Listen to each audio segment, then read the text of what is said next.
Hi all welcome to Hadya vlogs. ఈరోజు చపాతీలోకి and రైస్లోకి అదిరిపోయే చికెన్ గ్రేవీ కర్రీ ఎలా చేసుకోవాలో చూసేద్దాం.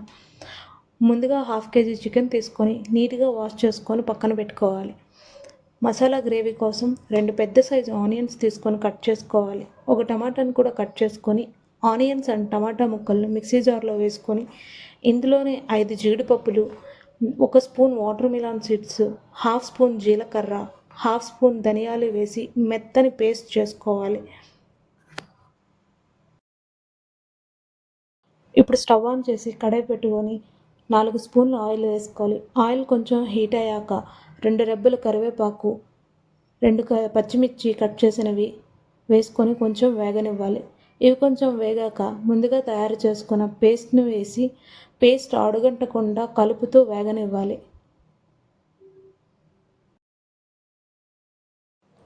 ఈ పేస్ట్ కొంచెం వేగాక ఇందులోనే 1 స్పూన్ అల్లం వెల్లుల్లి పేస్ట్, 1 స్పూన్ పసుపు వేసుకొని బాగా వేగనివ్వాలి. అల్లం వెల్లుల్లి పేస్ట్ పచ్చివాసన పోయినంత వరకు వేపుకోవాలి.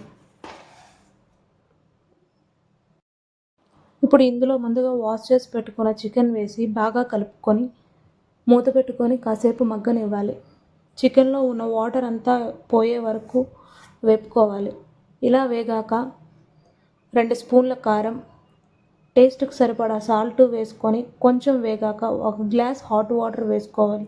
ఇలా హాట్ వాటర్ వేయటం వల్ల చికెన్ బాగా ఉడుకుతుంది అండ్ ముక్క సాగకుండా ఉంటుంది. ఇప్పుడు వాటర్ ఇంకి గ్రేవీ దగ్గర పడటం స్టార్ట్ అయ్యేటప్పుడు, ఆయిల్ పైకి తేలేటప్పుడు దీనిలో హాఫ్ స్పూన్ గరం మసాలా, కొద్దిగా కొత్తిమీర తరిగినది వేసుకొని స్టవ్ ఆఫ్ చేసుకుంటే అదిరిపోయే చికెన్ కర్రీ రెడీ అవుతుంది. దీన్ని చపాతీ ఆర్ రైస్లోకి సర్వ్ చేసుకుంటే భలే ఉంటుంది. ఒక్కసారి ట్రై చేసి చూడండి, తప్పకుండా మీకు నచ్చుతుంది. Thank you for watching our channel. Please subscribe our channel for more videos.